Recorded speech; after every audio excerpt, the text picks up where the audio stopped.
Camera's off, mic's muted. Amazing. So I'm going to do a land acknowledgement before I introduce our wonderful keynote speaker today. And thank you everybody so much for joining us on this Saturday. It's a different time for everybody, so I'm not going to say what time of day it is. I was just about to. But STEPS acknowledges that we are fortunate to take space where we are based in Toronto and that it is the unceded territory of many Indigenous nations, including the Mississaugas of the Credit, the Anishinaabe, the Chippewa, the Haudenosaunee, and the Wendat peoples. But we are also an organization operating nationally and give thanks to the many across the country whose land we share, take up residence, and engage with community. Thank you as well to our speaker today, Adrian Stimson, who is based in Calgary, the traditional territories of the Blackfoot Confederacy, Siksika, Kainai, Piikani, the Tsuut'ina, the Stoney Nakoda Nations, Chikni, Bearspaw, Goodstoney, and the Otipemisiwak Métis government. We encourage everyone here to take the time to access resources and learn about the land they are on and the cultures it is home to. You can find whose land you're on at www.native-land.ca. And with that, I hand things over to our wonderful speaker, Adrian. Okay, thank you, Julianne, for the wonderful land acknowledgement. And I also want to thank STEPS and CreateSpace for this opportunity to give you a bit of a keynote talk. It's probably more of a artist talk, but nonetheless, and some questions at the end. So I've really geared this talk around my public artwork because that's a lot of the work that I've done through STEPS over the years, but also about my art practice in general. So I'm going to just share my screen. I have a PowerPoint, and there we go. Share. Okay, and just let me see here. Okay, can everybody see that pretty well? Just the start off page. Okay, good. Okay, just to begin, Okinoksukwa in my Blackfoot language, that's hello, all my relations. Nistuti Danaku, Apoyiskumapi. My Blackfoot name is Little Brown Boy, and I am part of the Heavy Shield and Old Sun clans, which are located on an area on my First Nation, which is called North Camp. So I'm talking to you today from my home, which is located on the Siksika Nation, part of the Blackfoot Confederacy here in southern Alberta. It's a real pleasure to be with you today, and just titled my talk today, Public Art, Not for the Faint of Heart, but Do It Anyway. So I'm going to just sort of talk about a bit about public art and process. So a lot of anecdotes, a lot of just little sort of stories per se. Just going to start off here with, of course, one of the big things with First Nations artists is identity.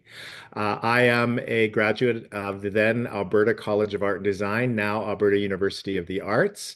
I majored in painting at that time. Interestingly enough, I'm now the chair of the Alberta University of the Arts. So I've been with that organization for a while.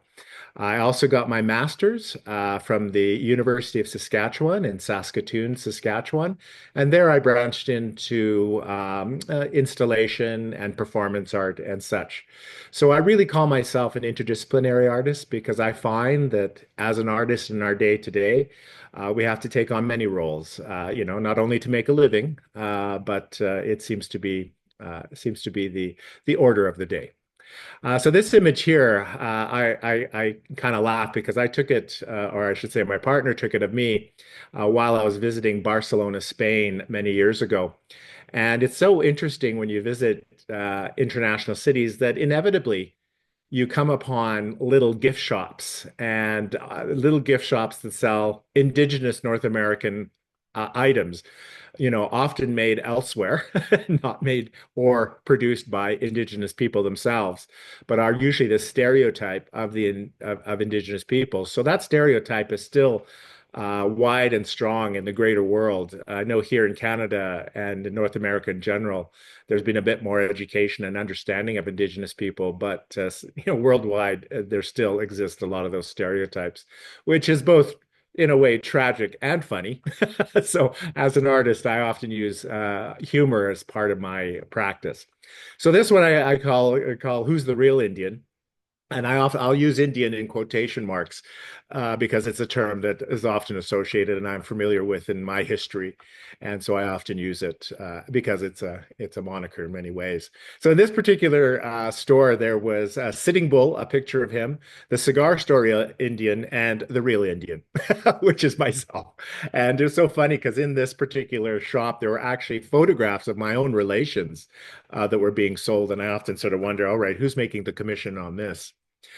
This is not the best picture, but it's actually the stairs in Barcelona, Spain, where King Ferdinand and Isabella gave Christopher Columbus his marching orders to go explore and such. So it was an opportunity for me to actually go and stand on those very steps in Barcelona. It's a sort of sense of reclaiming history and backtracking history and going to those sites and sort of understanding that in time at one point that this is where a lot of things began. And so for me, it was that sort of moment of also resistance and protest in a way. In Barcelona is also the main monument, and these monuments, as we know, exist all over the world and often sort of speak to a country's conquest or and such. But this is the monument for Christopher Columbus, and it's at the end of Las Ramblas, right in the port of Barcelona. And he's pointing, as you would think, pointing westward, but it's kind of funny because he's actually pointing south. So really, he's not pointing to the New World at all. So for me, it kind of makes me laugh when I sort of look at those details. The other sort of aspect of this is that within the monument itself, there are many sort of indicators of a contact with the New World. And it's always one of those things as First Nations people that we often see ourselves as subservient in these monuments. We're either kneeling to the priests or kneeling to the king or scouting or doing all those funny poses that us Indians do, which often came from Hollywood. So it's interesting in this case, the Indian is kneeling before the priest and kissing the cross, that sense of being colonized, and Christianity is complicit in that. So there is Christopher Columbus pointing, and I'm also a performance artist, and performance art is a big part of my practice. And so I often think, oh, when I'm traveling, where's there an opportunity to perform? And this seemed like the perfect opportunity. As you see, Columbus is pointing somewhere, and so I thought it'd be a good opportunity for Adrian or Buffalo Boy pointing back at Columbus. So it's that sort of sense of pointing back at history and taking a moment, a funny moment, just to do a little bit of a protest of sort. And perspective is everything.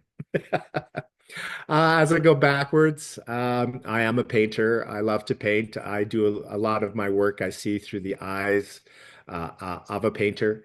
And this one in particular, I did a lot of sort of more romanticized notions of bison. Bison are a big part of my work. Just to sort of tell a little bit of the story, at one point in the Americas, there were estimated to be 75 million bison roaming the plains of North America. And as we know, in a very short time, the Great Slaughter, that was reduced to almost extinction. The numbers sort of vary in my research, but I believe that there were less than 50 animals, and or less than that. It's hard to say.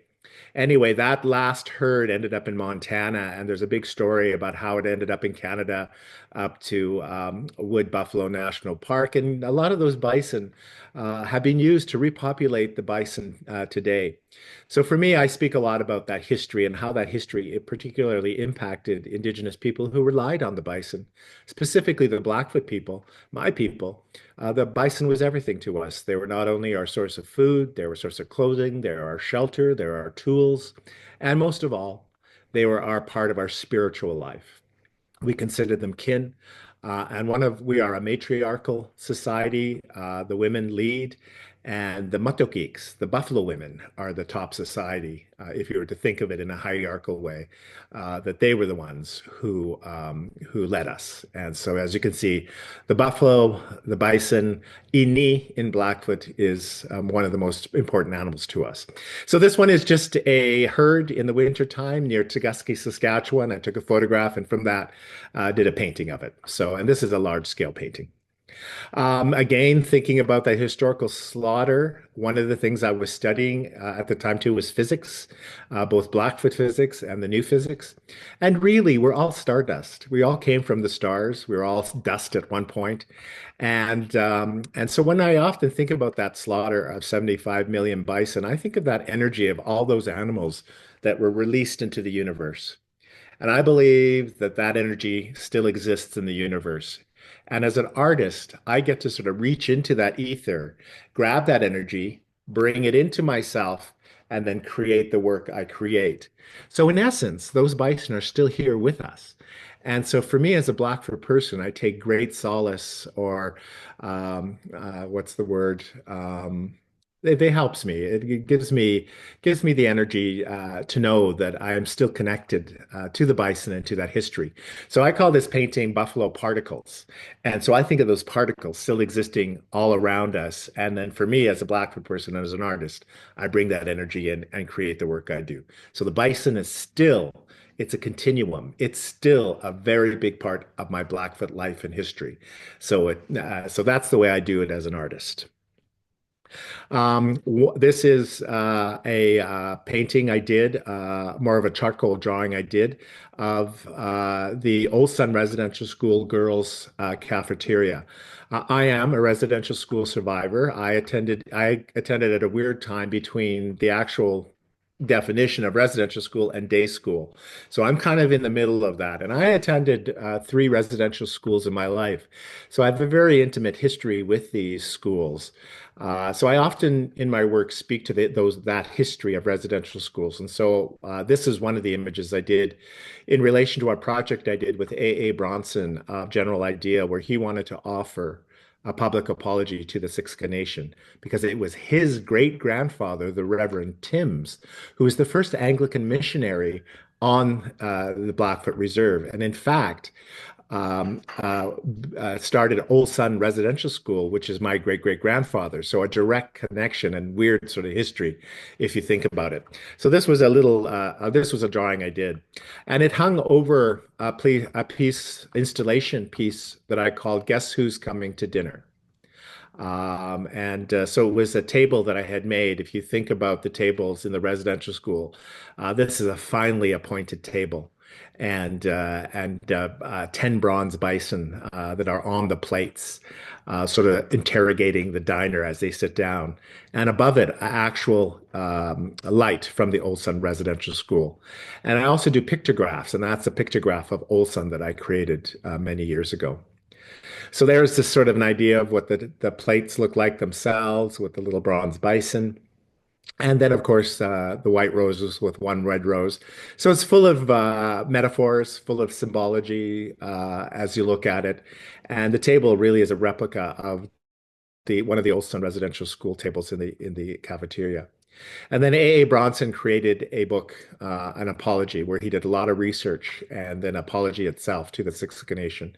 And he was able to give that apology to my people, and my people accepted that apology. And it's a process that we had hoped it would continue, but COVID kind of stopped it in its tracks, and we haven't been able to, because he wanted to come and actually be on the nation and give that apology. My earlier paintings too about residential schools. This is Olson Residential School. I often use bones, bison bones in particular in my paintings. It talks about the slaughter, stormy skies, a portrait of Old Sun, bones of days past, and of course the bison always being a symbol of resilience, a symbol of survivance and survival. So that's always part of it. And often there's a little red line in my paintings. You know, it's like draw the line, don't cross the line. Also could be considered like a flat line. So many interpretations can happen as a result. And this is in the collection of the University of Calgary. I also am a bit of an abstractionist. I go back and forth. I really don't know how to define myself as a painter because I actually like to draw realistically and paint realistically, but I also am kind of more of an abstractionist. I like to sort of just play. And these next three paintings are called Awagasi, which is in my language mostly bad, sometimes good, but this is really talking about climate change. And where I live are a lot of birds, and I've been watching those birds decline. And I think for a lot of us over the last number of years, we've been suffering from the smoke from forest fires. And, it affects us as human beings, but it also affects the animals and the birds. And it really concerns me in many ways. So I'm lucky enough around my home to pick up these feathers and incorporate them. But this is a painting that I did with wood ash and hold and oil paint and just sort of more of that sense of chaos and the loss of the bird life, which is huge in North America. So it's a triptych that now is in the collection of the White Museum in Banff. Again, going back a little bit, this is Buffalo Boy, and Buffalo Boy is a character parody of Buffalo Bill in his Wild West shows. Done many performances over the years, and actually looks like it's going to do a performance in Melbourne, Australia in May. Going to do a bit of a walkabout there. Uh, Buffalo Boy does age. Not sure if Buffalo Boy gets any wiser as he gets older, but he's still kind of a crazy character. Buffalo Boy really is looks at, not only uses Buffalo Bill's Wild West sort of history, but sort of looks at colonialism and pushes back in many different areas. And so this is sort of an updated version, the newborn Buffalo Boy. So now the white hair and sort of showing his age, but or their age. So that's kind of funny. Also, the tenets of monarchy, the orb and the staff are all part of it, and that relates to the treaties that were signed with the crown. So again, there's a lot of metaphors within the work that I do. Also, the Shaman Exterminator, which is sort of based on the Terminator. If you think about it, he's the sort of the enforcer on appropriation and many other things, and often begins Buffalo Boy's performances. Okay, now I'm going to sort of switch gears. So you have a bit of an idea of my sort of overall scope of painting and performance and installation and such. But I've been doing over the last number of years a number of public sculptures, and it really started with this one at the First Nations University of Canada, and it was called Bison Sentinels. And I was approached by a number of families of murdered and missing Indigenous women and girls and two-spirited people. And they asked me to do a little monument in the healing gardens of the First Nations University. So this was called Bison Sentinels. It was four bronze bison on sort of fence posts that were colored in the four directions with rings.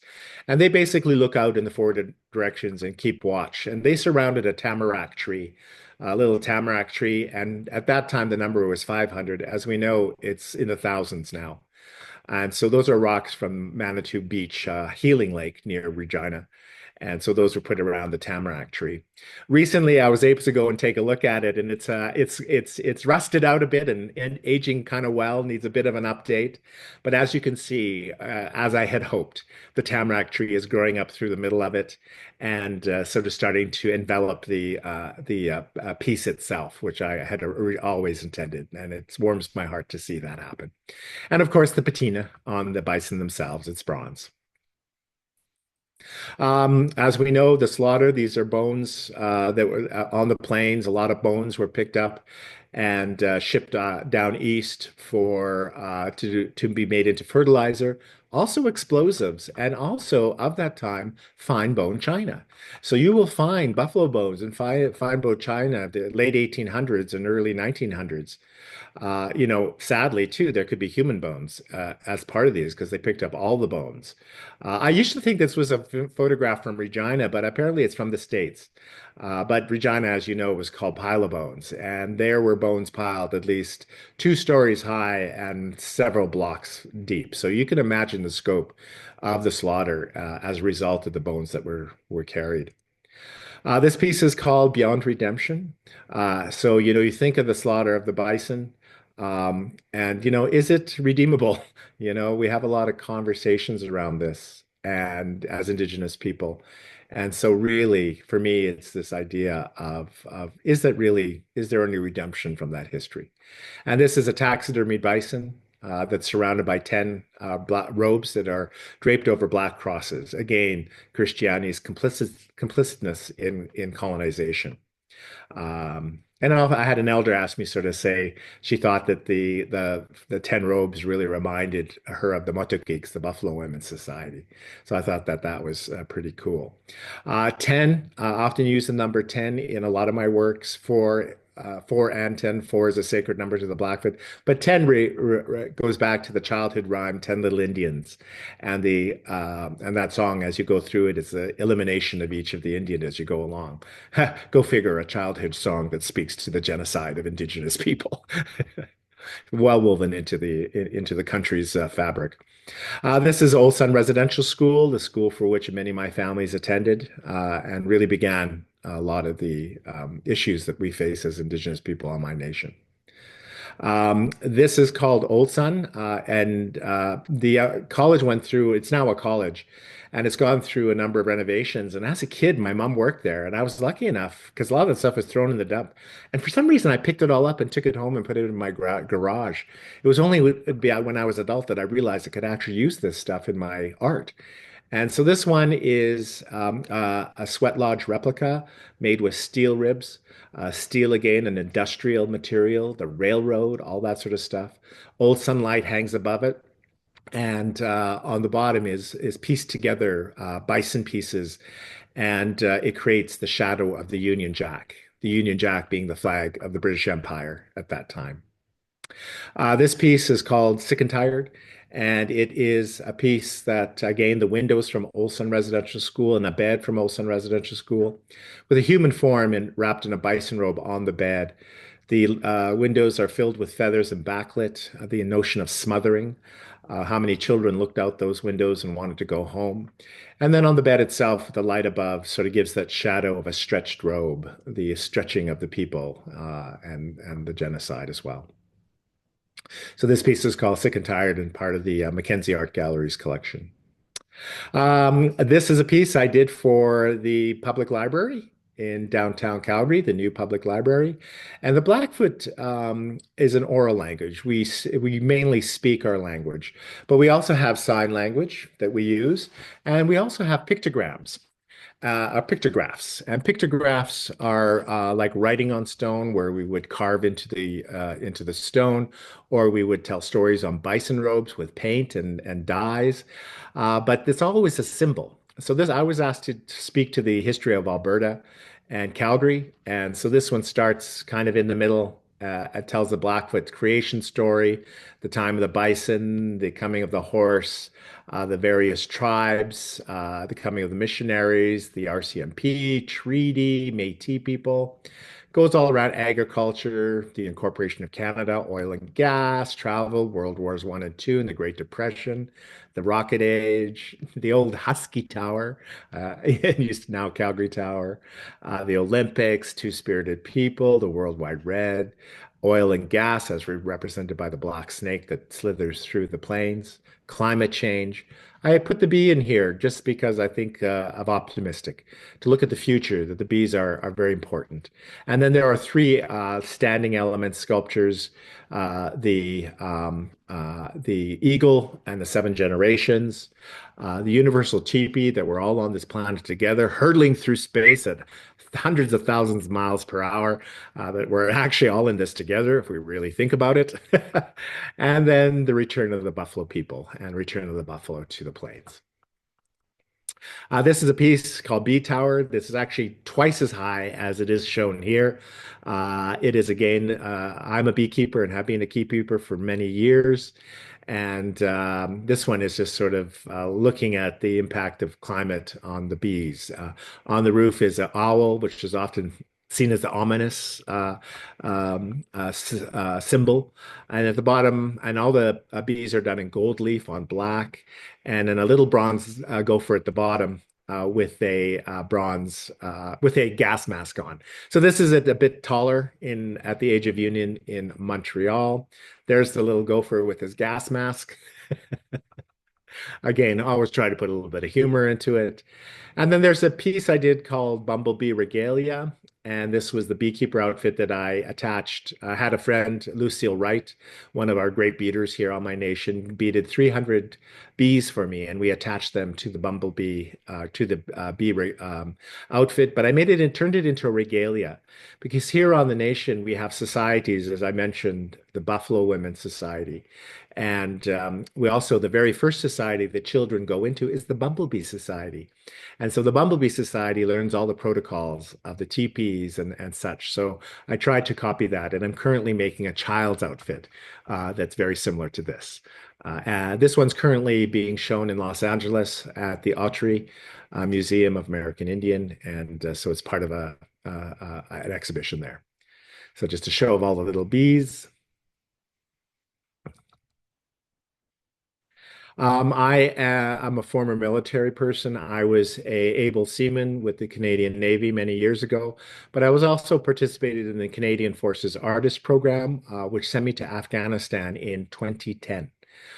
So I was embedded with the troops at that time, and my original intent was to look at the daily lives of the soldiers, but it's shifted to Indigenous participation in the military, for which many Indigenous people have played a part in the Canadian military over the years.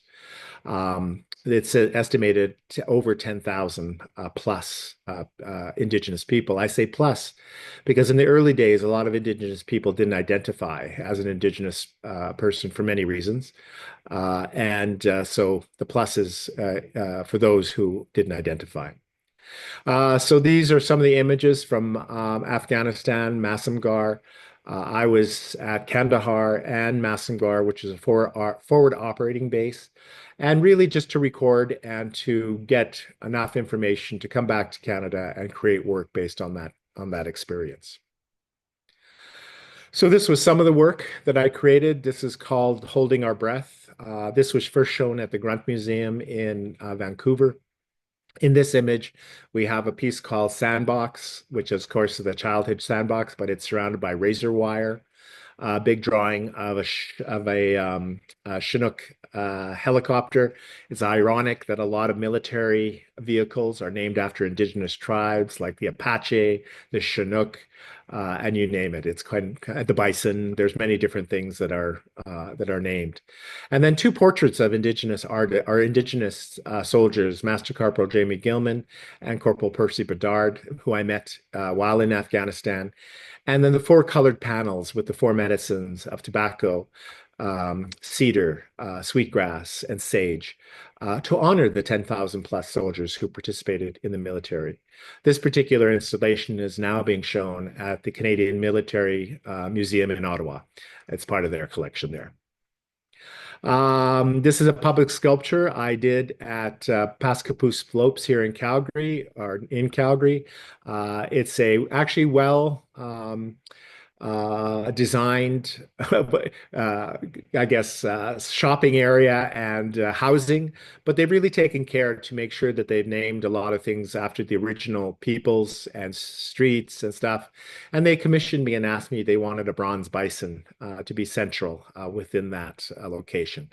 So I thought about the oldest buffalo I knew and created this bison, which is I consider like a very old wise bison, and they're located within that location in Calgary. There's also a smaller piece called Sweetgrass Bison, more of an abstract sculpture that, depending on what direction you're looking at this, it either just looks like grass, or if you move in a particular way, you can see the image of the buffalo up here within it. So again, that sort of idea of the disappearing and the reappearing of the bison. Another work I did in Calgary is called Kawapoma Cakes, and this is on International Avenue. And I was asked to do something in a planter on that main route. So I thought about all the animals that once existed in that area, and some of them still do, and a lot of them don't. And so I also wanted to make it a teaching tool. So we have like the pronghorn antelope, awakgasi in Blackfoot, coyote apisi, Misinski badger, umakukotas, prairie dog. And so I did each of these animals in corten steel and attach them to the planter area, and then had this particular thing where you could scan the QR code, and it takes you to a website that tells the stories of each of these animals in Blackfoot and also the pronunciation. So it becomes a teaching tool for people who want to go. But it also talks about the history of the animals, like the swift fox and the black-footed ferret and the burrowing owls that were once in that area.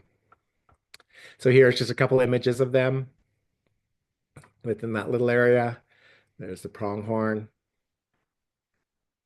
the little rabbits. So again, it's a little interlude in a public space, but it also is educational and also speaks to Indigenous history within that landscape. Back to military, my time in Afghanistan. More recently, I created a team, Team Stimson, that applied, and we were successful in gaining the national monument to Canada's mission in Afghanistan. COVID sort of slowed it down a bit, but we're full bore, and we're at and when you get a commission, you often have to spend time refining the design, and that's where we're at right now. We're at 99% refined the design. And it's our great hope, if everything else keeps on track, that we break ground this coming spring.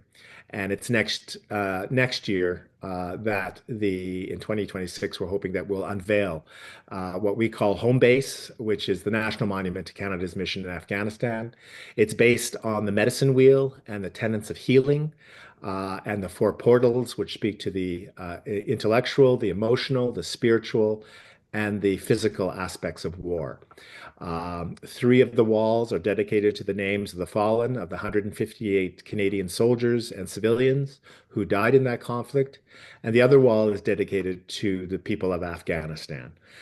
So we feel very strongly that there is a strong element relating to our allies in Afghanistan and to the people there. Uh, so these are early images. It's changed a bit since these particular images, but you can get the essence of what the monument will be, where you enter into the middle, and in the middle we have four flak jackets that are surrounding a map of Afghanistan, and 13 maple leaves, which were the 13 years we were in the mission, but also the 13 provinces and territories of Canada. And so this work again will have changed a bit from this original image, and we will be showing those images sometime very soon. This is another project that I just recently that's going to be starting to build within the next few months. It's in being manufactured at the moment, and we work through steps on this project as well. And this is called From Earth to Sky, and it's a public piece that's outside the multi-use and public library in Airdrie, Alberta. It is what I call architectural fragments of the teepees which once stood on the plains, which were very populated across the plains. And it's a large scale, large scale teepee. And it has on its poles the tribes Siksika, Kainai, Piikani, and then Tsuut'ina as well, and then the three Nakota stars, Chiniki, Bear's Paw, and Goodstoney. Again, acknowledging the history of this place, Airdrie, which is in Blackfoot territory, and the tribes that surround it. Again, here's just a little schematic of it. Then another project I worked with, and I actually was given the Blackfoot rights through transfer to actually make bison story robes. And this was one we did with the Australians. They have a similar practice with possum robes. And we created a robe that spoke to each of our territories here in Canada and in Australia.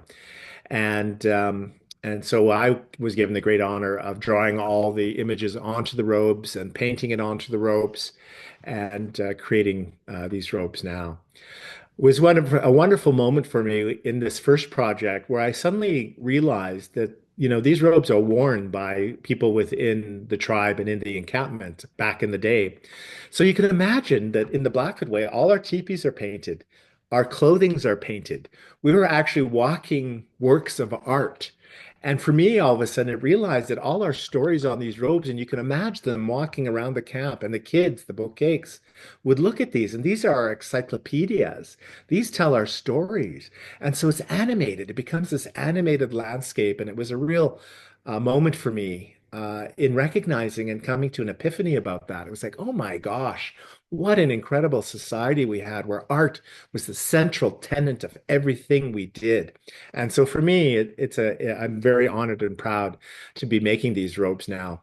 And I made this one for the Calgary Stampede, other stories from the Calgary Stampede. So this one was commissioned by the University of Calgary. So I first made that, and it's sort of starting my style of bison robes. Then I was commissioned by Red Crow College in their new building to create a Blackfoot territorial robe. So this is looked at the breadth of the Blackfoot territory that goes all through Alberta into Saskatchewan, down into Montana and into Wyoming, into Yellowstone. And so all the waterways are indicated, all the animals that were once there, the plant life as well, I put onto it, and the bird life that flew above the land. And then the two handprints of the two elders that transferred the rights to me, Elder Bruce Wolfchild and Sophie Tailfeathers. I wanted them to put their hands onto the piece. And then, of course, the four directions and sweetgrass and such. All the little animals. And as you can see, the robe is on a plinth, on a pictograph. And this is the way it's intended to be and intended to be worn and shown in a space. But then they did the big vinyl of it, and it hangs above it. So it's the first thing you see as you come into or the college, and it really speaks to the Blackfoot territory. And then this one again for the Kainai Board of Education, they asked me to vision the 11 of the Blackfoot values. So I created this particular robe. There's been a few changes since, like the central image is no longer the four directions, it's the Blackfoot cross and butterfly, which is more specific to Blackfoot. But the notions of caring, of sharing, of taking care of each other and stuff. And this is actually, again, being photographed, and it would be put onto another canvas that will be put into the main room of the elementary school to teach the elementary school about their history. And just below it, I have the same pictographs that are all etched into rocks as teaching tools for students so they can put pieces of paper over this and do rubbings and sort of go back and create their own pictographs and their own stories, just as we did in our own history. So this is another project that I've been working on. And as I start to wind down here, I am just finishing off a project with two of my mates from Australia, Frances Balparco, who is a Yeagle woman from about mid area of Australia, and Tessa Lass, who is from southern area near Wollongong, Australia. And then myself, and we have created a project called We Are the Land We Walk Upon. And this project will be a video project that will be shown at the Urumboy Festival this coming May in Melbourne, Australia. So we got a grant from the Australian Council to do this work, and they came over to Canada, and we filmed here in Canada on my territories, the Blackfoot territory, which included around Banff, around Drumheller, the Badlands, and here on Siksika. So we walked and basically told stories of our land.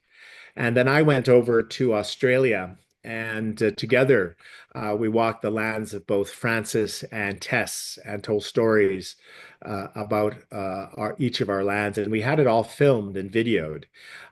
So we're going to take that film and video. And this is a mock-up that we did. This is the Immigration Museum in Melbourne, Australia. And it's going to be shown outside, a video outside on a wall at the museum. And this is just one of Frances, Tess, and I walking here in Siksika. And then it will sort of look and juxtapose all three of our territories walking on our territories. And it's really about sovereignty. It's really about how we view the land we walk upon, that we are the land that we walk upon. And why is this land so dear and so sacred to us is explored in this particular these videos. And then that also part of this will be three plinths that will be to the side of it that will be outside. And in those plinths will be rocks from each of our territories that we have gathered and will be in those plinths. And there will be speak to the grandfathers, because in the Blackfoot way, we see rocks as our grandfathers that tell the story of the land and who hold the whole history of the universe. So if you go back to the very beginning when I was speaking about that we're all stardust, we all came from the stars. We were all dust at one point, and we landed particularly here for us on Mother Earth, and that those rocks are part of that history and telling us that dates us back to the beginning of time. So I think for me, that is sort of the history and the work that I've been doing. Um, with in my art practice. And so, yeah, where are we now? Oh, yeah, just 40 minutes, exactly as we thought. So, yeah, so that gives you a bit of an idea of my practice and where I'm going, or where I've been and where I'm going. I've got, again, many projects that are happening now, public projects, and also vying for new projects. So, if there's any questions that relate to public art and public process, I'm happy to ask those, or just anything general about my practice that you've sort of seen. And I just want to thank the interpreter, Tessa. Thank you, you for keeping up. You are wonderful. I'm sorry I've tried to speak slow, but I tend to speak a little fast. So thank you for your interpretation. So yes, let's, I guess, get into the question part now. All right, everybody. Thank you so much, Adrian. That was spectacular. Um, just for everybody that didn't hear the disclaimers in the beginning, if you have questions, please make sure to turn on your microphone and raise your hand, or if you put something in the chat, I'll be reading all of those out in order the best I can. I'll let people simmer on that information. I gave you a lot of information to I mean, decipher. as you should, it's your presentation, right? And we're all here and very happy to hear everything that you had to say. I took notes myself, so everybody can sort of marinate in everything that they just heard. But my first one was you spoke in the very beginning of your presentation about how being in the arts, especially now, requires the artists to wear many hats. And it is a difficult time, an expensive time that we're living in. Is there any advice that you would give the participants of our forum for that early career time where you're just building up on things and you're not quite sure where to start? And like maybe any like words of wisdom for like not losing faith in the process, perhaps? That's exactly it. Don't lose hope. It can be very challenging. I've experienced it myself, and I still experience as I guess I was kind of laughing the other day. Somebody referred to me as the an older generation, and I'm suddenly now in that category Somebody of did that to me older recently. artists. It happened. It happened. And actually, I just turned 60 this year, so I'm getting into that space of being an elder. But yes, even now, as an experienced artist, there's still ebbs and flows. There are times when projects are happening, and there are times when projects are not. So you can't help but be discouraged at different times. But don't let that sort of um, stop you. I think that's one of the things that as artists, we are incredibly resilient. We're able to navigate many things that go on. Many of us end up in other fields that are, have creative and where we use our creativity within those fields. So, like anything, you got to do what you got to do in order to survive. Do that, but never lose sight of who you are as an artist. Down the road at some point, something will shift. I always found that that those moments when I thought, oh my gosh, how am I going to ever make a living and da da da da, suddenly something happened and allowed me to move forward with my work. I've been incredibly lucky. I don't know if I say lucky, but that I think a bit of luck plays with it, but it's also hard work. You gotta hustle. And as I know some artists don't like me saying this, but you have to be an entrepreneur. We are entrepreneurs. We have to build our own resources and build our own businesses in order to survive. And however you do that, make sure that there's a creative aspect to it, and always practice your your work in whatever way that you do, because I think that that's important. It's one of the things that's shifting within art education is, understanding the economics of it. I believe it's important for artists to understand what they're getting themselves into. The business of art. It's important. How to apply for grants, how to present yourself, how to compete for things, but also too, it helps you build a thick skin. Because as artists, we have to have a bit of a thick skin. Because if you go through critique, you know very well, that's part of our history. People critique us, and often those critiques can be brutal. And but you can never take it personally. Don't take it personally, because you believe in what you're doing, and that's the most important thing I think is important. Is believe in what you're doing, and no matter what, stick to it. And that criticism, use it as fuel. Yep. Use it as fuel, and that's what I do. So there's a long answer to Honestly, it it. was more concise than anything I could have come up with. So thank you.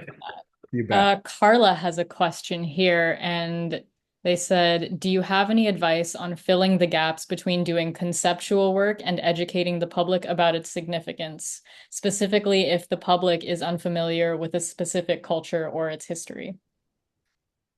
Yeah, I think, like anything, every opportunity you have to tell your story is important. I think, I think look for those opportunities too. Make those opportunities. Go to your local library, go to your local, there's many organizations in cities that are often looking for artists to do things and tell stories. Make sure you get paid for it though. That's a big thing. But I think that always in your own mind, do your art, however that looks. Never, carve out time to do that. So conceptually, just keep that practice going. But also too, yeah, look for those art organizations, and many artist-run centers too are good spaces. Especially for marginalized artists of color, and such, and artists in general, because as we know, it doesn't matter. We have this particular sort of idea that people think that we're carefree and that we do everything we want or stuff like. Well, no, we're just like everybody else trying to make a living in this world, and showing who we are. So I guess it's really just looking for those opportunities in those community organizations that are open to inviting artists in. So I think that's part of it. I think there's probably many other strategies too you could use. Definitely. Amazing. Well, folks, ruminate a little bit more. Do you have any like most common difficulties that you encounter when you are in the process of creating public art, whether that be simply getting your ideas out there, the application process, or the technical difficulties during the creating process? Oh yeah, that's why I say public art is not for the faint of heart. It isn't. It is. Well, let me qualify it. It can be very rewarding in many ways to make public art. But right from the get-go, right to the very end, it's chocked full of challenges. And those challenges start, you're right, at the very beginning of communicating what you want to do. You have to be precise. You have to be, you have to do your research. Research. That's a big thing. Artists are very well known that we are researchers when you think about it. We have to look at things from many different angles. And so do that research, and then you come up with ideas, and then you got to sell that idea. And usually try to get a team of people with you to help do that and realize your vision, especially if you get into the realm of bidding, or not bidding, of applying and trying to become shortlisted. So then once you go through that part, and then you actually get shortlisted, you're competing with a bunch of other groups. So that's a whole other thing. Then, if you're lucky to get it, then you're run into the court of public opinion because all of a sudden people will have opinions about whether you should have it or not. So then you have to navigate that. But then you get into the actual building of it, and this is what I'm saying in relation to the National Monument to Canada's mission in Afghanistan, is that we've gone through the last year of refining our design. And so we have to go through every aspect and we have to look at materiality, what's available, budget. The budget has shrunk. What do you do when the budget shrinks? You have to condense ideas. And that's challenging it to try to stay within your vision and not compromise your vision. And then you have other interest groups within it who, some can be real helpful and others can be really critical and a pain in the butt. And so you have to deal with that. If you have a good team, you can weather that. And I've been very fortunate, when you put group of people together, make sure you work together well. Because if you don't work together well, then you just are fighting. And that's not fun. So you don't want that to happen. And then all this stuff goes to tender and construction, and people start building it. So that you have to keep an eye on that to make sure it goes well. And then to the day when it actually opens and you actually unveil it. And I probably that will be the most wonderful moment of all. But it's also, comes with its own sort of sense of, you're done a project. It's almost like well, not antithetical. It's uh, it's not exciting as you think because it's also a bit of a depression because you're done. But and then it gets really out there, and then of course, then you get even more public opinion happening, and you just got to weather it. But you know what? You did it, and this is one thing that I've been very proud with a few projects is that you go through all that, and in the end, it's done, and there it is. And so, and for people to talk about for as long as it exists and you become part of that canon, a part of that history of creating those things. So yes, many, many, many emotions that you will go through oh, it's the same as creating art. You know it. If you're making art, you have moments when you think, "Oh, I got it," and other moments like, "Oh, what am I doing?" And other moments, it's like, "I'll burn this." Yeah. So it's just like making art. They go through all those emotions. All right, I'm going to read this comment from Cassandra because they preface that it's more of a comment than a question, and then I'm going to read the following questions as well. All right, Cassandra says, this is more of a comment than a question, but I took a course on contemporary art last semester at OCAD University, where I'm currently studying, and we looked at your piece, Sick and Tired, as part of our lectures. It's awesome to hear you speak about your art practice. I remembered that piece because it was incredibly powerful. Thank you for this talk. Oh, thank you. Thank you so Yeah. much. Yeah. And Madeline said, "Hi, Adrian. Thank you for the talk. It was great hearing about your practice. I was wondering if you have any processes that you use to decide if a call is something that is right for you or worth applying for." Oh, absolutely. Any call that comes forward, read it through, see what all the parameters are, the budgets, all that sort of stuff, and really ask yourself first, can you do it? Can you put a team together to actually do it?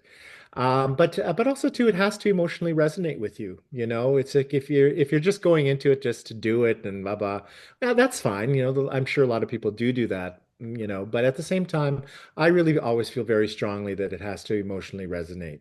That it's something that I'm interested in doing, and also the time. Often these projects span over several years. The National Monument now is going into its one, two, three, four, sixth or seventh year. So, and that's with delays and this and that. So you have to be able to weather that as well. So yeah, but I think first and foremost, you got to want to do it. And I think that's the bottom line. And if it's something that you feel strongly about, it'll show. And emotional resonance will also help with all of those times where you're experiencing the difficult part. If it doesn't emotionally resonate with you, you're going to ask yourself a lot whether or not it's worth it. Exactly. Yeah. That's for sure. Yeah. What have I got myself into? Like, oh God, what have I done? I'm overwhelmed. I'm overworked, True. underpaid. Yeah, all of that.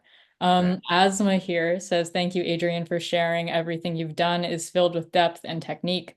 My question is, how do you go from the creative vision to those intricate processes of building something or designing? You have several examples of architecture. What is that process like? I'm a painter, but I shy away from construction-focused artworks.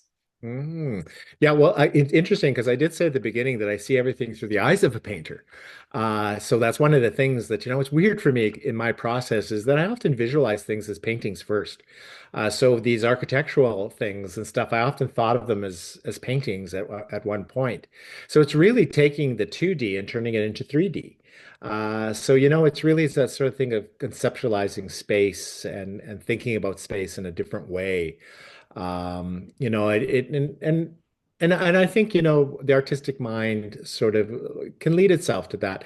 We in many ways as artists, a lot of things come to us naturally, but a lot of us are also trained. Don't discount that. We're all beings that can take knowledge and turn it into something. So I think that's one of the things that's so important is never stop educating yourself around how to make things. We're makers. That's the thing about artists. I think, it's interesting as we move more and more into a technological age where AI and all those things are playing a role and seem to be taking over the creative edge. We got to remember that in the end, we are problem solvers as artists. We think things through. We think about how they're constructed, how they're put together, perspective, and all those things. Those things are which are very important in our built world. So for me, I think, it's really using those many aspects of my training, but also sort of never stop educating myself as well. I like challenges. I have to ask myself if I'm doing something. I'm a chair of the university now. I never thought I'd be the chair of the same university I went to. And I thought, well, why am I doing this? And it's like for me, it's not only because I love the institution, and I want to play a role. As I remember at a time when I was a student, complaining about the institution and thinking, well, what can I do? And so you can do something, get involved. And so for me, all of a sudden I was on the board, and then all of a sudden I was asked to be chair. So now I'm the chair of it, and it's not that I've never been a chair of a board before in my life, but it's a new challenge. I'm learning things. I'm understanding the political politics of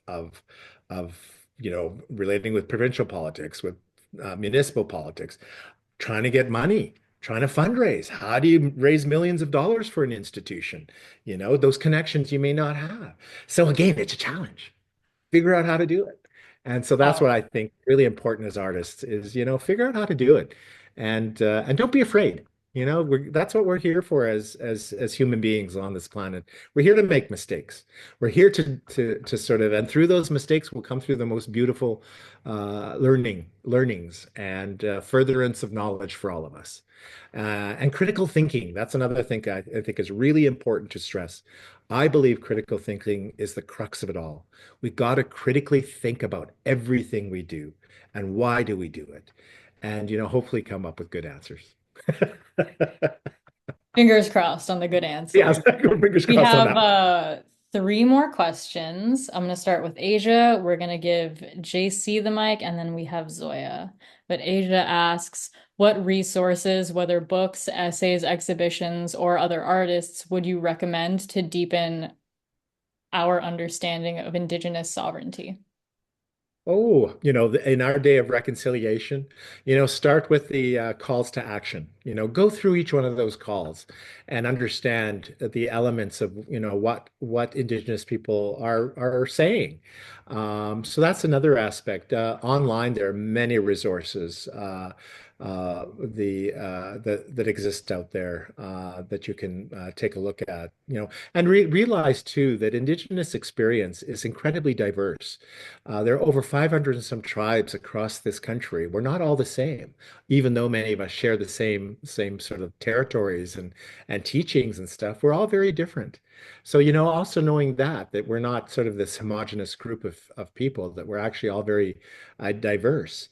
Writers, Indigenous writers, both fiction and fact, are plentiful. Just through our wonderful internet these days, just type in and you'll come up with just lists of various writers. Yeah, and I think that's the case. If you live near a First Nation, there might be resources right on that nation that you could go to, museums, galleries, and stuff like that. If you like, find an Indigenous friend, that's, that's another way, befriend communities. There's many organizations that need volunteers to help and stuff like that. Volunteer at some of them and do that. It's like anything in life, you got to get out there and, get in the mud and sort of from there, you learn. And I think that's one of the many ways in this day and age, I think. We all rely on these things in many ways in our handheld stuff. I'm using the strategy of QR codes in many of works now that turn a physical sort of installation into a virtual one. That also you can go there and get many more resources, links to other things that you can go to. So I think, yeah, research. You hear that about QR codes, Tom? I'm looking at you. Tom's final project has Oh, right much on. to do with QR codes. I know. They're so weird that you can have so many of them Oh, and I do some, know. I was like iterations of it. It's like, you got to double up at some point. No, truly. All right, I'm gonna pass it off to JC. Hello. Yeah, so this I, is more of just commenting on your presentation and also just I just want to let you know that again, much like everyone else, your presentation was really beautiful and well put together and I really enjoyed listening to it. I definitely want to let you know that I'm sure many others also just really resonated with being a jack of all trades when it comes to mediums because honestly, how can you not love more than one medium? It's really fun. Um, and also I just wanted to say that I really like the bison on your shelf. the little one here. Yeah. It's it's so funny because everywhere I go, I always try to buy Oh. little bison. I don't know. This is for my granddaughter Oh. at some point. Thank you. Thank you. Thank you. Thank you for the comments. I often say that I try to find the media that best suits the message. And that's, Mhm. that's so much the truth is that, sometimes it's a painting, sometimes it's a sculpture, sometimes it's the body, the performance. Thank Yeah, you. Thank you, definitely. JC. That was very nice comments. Thank you. Amazing. And Zoya says, I was wondering, as someone who is a person of color but not part of the Indigenous or Black communities, how can we as artists represent their experiences and history while being the people that physically create the art in a genuine way? This definitely doesn't have one right answer, but I'd love to hear your thoughts on it. So are you speaking about creating art that speaks to other groups, or are you just saying supporting the making of art? I believe, and Zoya, please jump in if I'm incorrect, but I think that we're referring to, like, if we were to create an art piece that contains or portrays the experiences of cultures that we are not necessarily a part of. Okay, thanks, Zoya. Yeah. Does Yeah, that I think make yeah, I sense? think I think like it's always one of those things to always be careful when you're doing work around other cultures than your own, because often you have to make sure that you're not you taking up taking up their voice. So always, research and there are many collaborations, that I've done over the years with non-Indigenous artists that speak to a relationship building. And so I think it really is that sort of sense of just ensuring again that you understand, if it's a team of people making it, if it's led by an Indigenous person, you're helping them as an ally to create that work. There's many ideas around allyship and how that sort of can manifest within works. Yeah, I think like anything, it's always really important for an artist to speak to that about their experience and their culture and their history in relation to other cultures and other histories. That's another interesting area that you could work in is like, what is your relationship to the other culture and how can you sort of speak to that through art making process? So I think like anything, always just be aware of why you're doing it, who you're doing it with. It's just care, and I think I often find that if I'm doing something and I just have this nagging feeling that something's not right here, something's not right here, listen to those inner voices because sometimes they'll inform you before you know it, before Yeah, you actually know. absolutely. 100%. Yeah, And Zoya says, thank you so much. I have one last question. Oh, never mind. Lynn has one more question. you bet. Yeah. A question for the business and social side of things. Are there CAF personnel that become artists after their tour as well? And is the program currently running or planned to run for future peacekeeping or other overseas things? I have not heard of this arts program before, so this is really interesting. Oh yeah, absolutely. Canadian Forces Artist Program. I'll type it in, look it up. It still exists. It does different calls at different times for any artist. You don't have to have been involved with the military. And part of the program allows you to suggest what area of the military you're interested in particular, if you're interested in peacekeeping and can be deployed with a peacekeeping group. They will try to do that. It's always one of those things that they have to coordinate. They of course, want to make sure the safety of the artist, but they also want to make sure that they're not putting the artist in harm's way.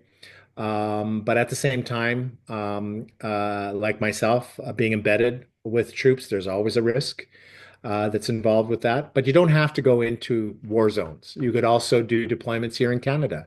You could do it at a base. I know some people go up north to northern things, or they just want to go on a ship and sort of understand the workings and such. So there's many aspects. So basically, you apply. You give it a bit of an idea. There's an application process, and yeah, you basically, yeah, again, it's competition. You get accepted or you don't. Keep trying if you don't. But then once you've done it, you have your experience, and then you'll always be a member of the groups because they have exhibitions now of groups of artists that have created works based on their experiences. So yeah, that keeps going on. All right, I'm going to finish us off on one last question, if that's all right with everyone. This being a forum for BIPOC and equity deserving youth, and these are all artists that are going to create pieces that portray immense amounts of pain and perhaps be provocative pieces. Do you have any advice for the application process for trying to get their work out there, or for like how to navigate Hmm. the nature of the work that they might end up producing one day? Yeah. Well, I think one, don't shy away from your vision. I think that's really important. Be honest in what you're doing and why you're doing it. I think that's really important. Of course, there's always ways of wording things. And let's be honest, we're entering into a very tricky part of our very tricky time in our history where there's this huge pushback, against wokeism, against this, against equity and diversity and all that sort of stuff. In spite of that, keep doing what you're doing. I believe that is really important. Keep talking about what you're doing. Don't shy away from it because it will expose more the bias and the racism that exists in society, for one. But I think, like anything, there are ways of writing that can be creative, if I may say so, and that really sort of speaks to your vision. Um, you know, do that. I think that that's important. Look to organizations who are friendly. That's the one of the other bottom lines is that look for organizations that are open, that want to explore these things. There are many organizations who don't bother with them because they don't want that. So that's again navigating. It's just sort of again knowing, and so they go, oh, this one's doing this. Look at their histories as how they have traversed and been inclusive or exclusive. And try to go to those organizations that are more inclusive. Um, And then, maybe there's ways of just doing it yourself, doing it with groups of other artists, create your own entities and do things, and try. That's how things move forward, is that just keep at it. Be tenacious. Uh, be be vicious in what you do. In a good way. And never back down. I think that's one of the things that you all have, your identities, you all have your histories behind you, you have your allies. Just go forward with your vision. That's all we can do as artists, is keep sharing our vision, keep sharing our ideas. And, at some point, it'll break. It'll break some of those tough eggs. Absolutely. Yeah. 100% agree. All right. We are a little bit past our time now. I just wanted to thank you again, Adrian, for speaking with us today. It was a pleasure. And Well, thank you a for real everyone that joined. You bet. A real pleasure for me, and I just want to thank all you all for joining in on this today. You've taken time out of your schedules to come and listen to me, so I just want to say to you how much I appreciate you and you taking your time to be here today. And I hope that there was something within what I've said that resonates. And thank you to Steps for inviting me, a great organization that I'm proud to have participated in many different ways. So thank you again for inviting me to speak to you all today. And have a great rest of your weekend. Everybody have a great weekend. Take care. You bet. Thank you. Take care, Bye, everyone. everyone. you.